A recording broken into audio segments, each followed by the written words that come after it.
in Washington, the Problem Solvers Caucus announced its membership for the 117th Congress. This year, the bipartisan caucus expanded its membership to include 16 new members, bringing total membership to 28 Democrats and 28 Republicans.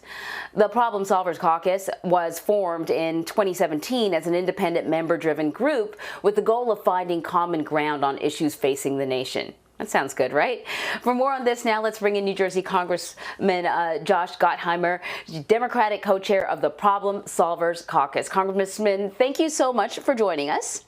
Thanks for having me. I suppose that is good news that more members wanted to join the caucus, right? That you're expanding. So let me ask you this. How does it work? If a Democrat says they want to get involved in the caucus, do they then have to find a Republican so that it can always be equal on both sides? It's always equal 1 and 1. So now, as you pointed out, we have 28 Democrats and 20 Republicans. And you have to agree to come every week. We meet every week because it's all about building relationships and trust and working on the toughest problems. So that's what we do. When we get to 75% of us agreeing, we all stand together and vote as a block.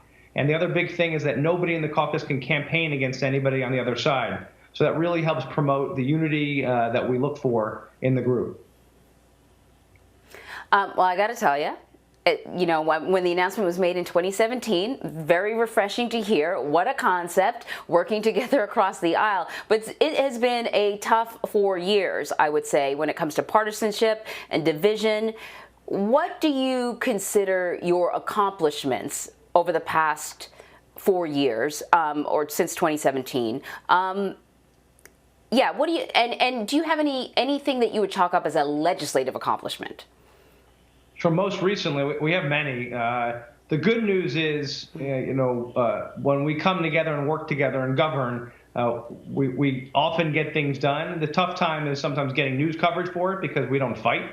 And as you know, the better things on Twitter or on cable news are often people screaming and yelling at each other. And we do the old-fashioned working together and governing. But our list of accomplishments is very long, everything from criminal justice reform, which we worked on together with a bipartisan group and got signed into law, to getting rid of the medical device tax and the Cadillac tax to help get insurance costs down for families, to most recently we worked on for months with a bipartisan group in the Senate that we worked closely with on the last COVID package, the relief package that was passed, the $900 billion one at the end of the year, which is obviously critical to helping families and small businesses and our communities. So the key is to keep working together and sitting at a table and to not leaving even when things get tough. And I know right now the country, as you pointed out, tends to be very divided, but I'm hoping we're turning the page to a new time where we can work together more and find that common ground. So let me ask you about the COVID relief moving forward.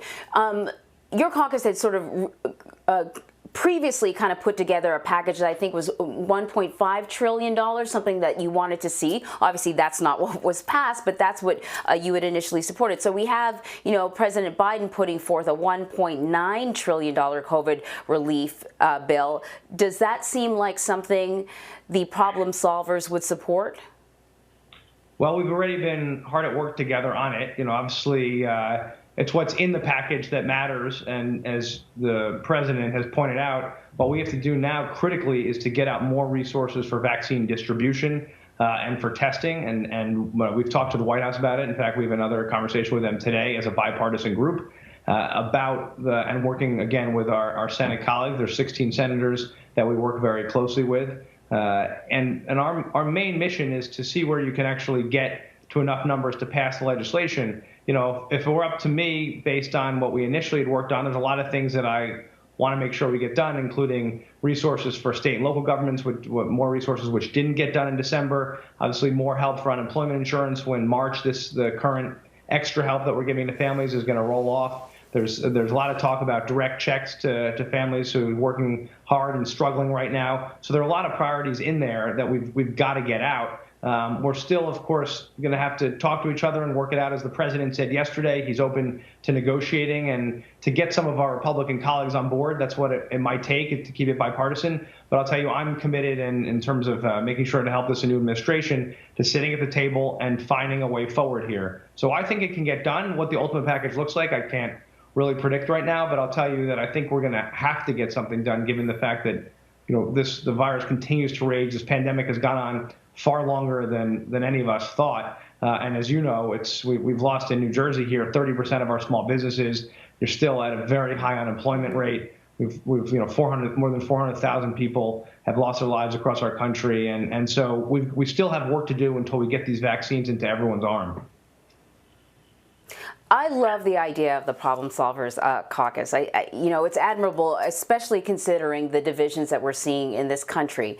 But I got to say, very, very often, far too often, usually over the past 4 years, Republicans voted in line with President Trump. Even if some of them were critical of him, when it came down to voting, they were often in lockstep with him.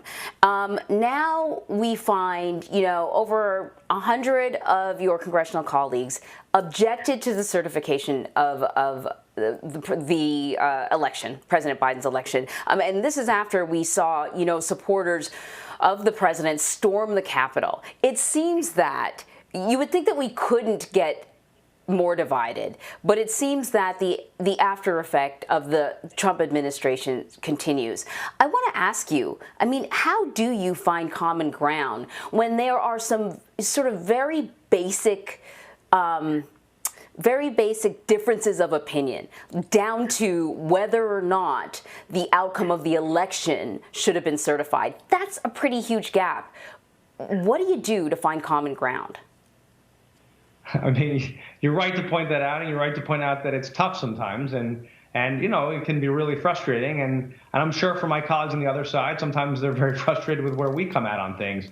The key is to what we do is to really focus on where we think we can find agreement. And where you can accept 80% and not insist on 100%. If you insist on 100%, the odds are, it's very hard to get there, and you end up just having more partisanship and more divide. You have to be willing to say, okay, I'm going to take 80% of a loaf here and move on, and we'll fight the next stage. But the key is to keep moving the country forward. It's tough, though. There's days where, believe me, you're beyond frustrated. You say, I got to take a pause from this. I got to walk around the block a few times. And with what just happened, with the failed insurrection, and of course, where some of my colleagues are, it's tough. I'll be honest. It can be really, really hard. But you have to look at what I try to do is get up, look at the big picture, say where are the folks that I can get to the table and find common ground with, and our members, the 28 Republicans that we work with, including my co-chairman Tom Reed, who does a phenomenal job.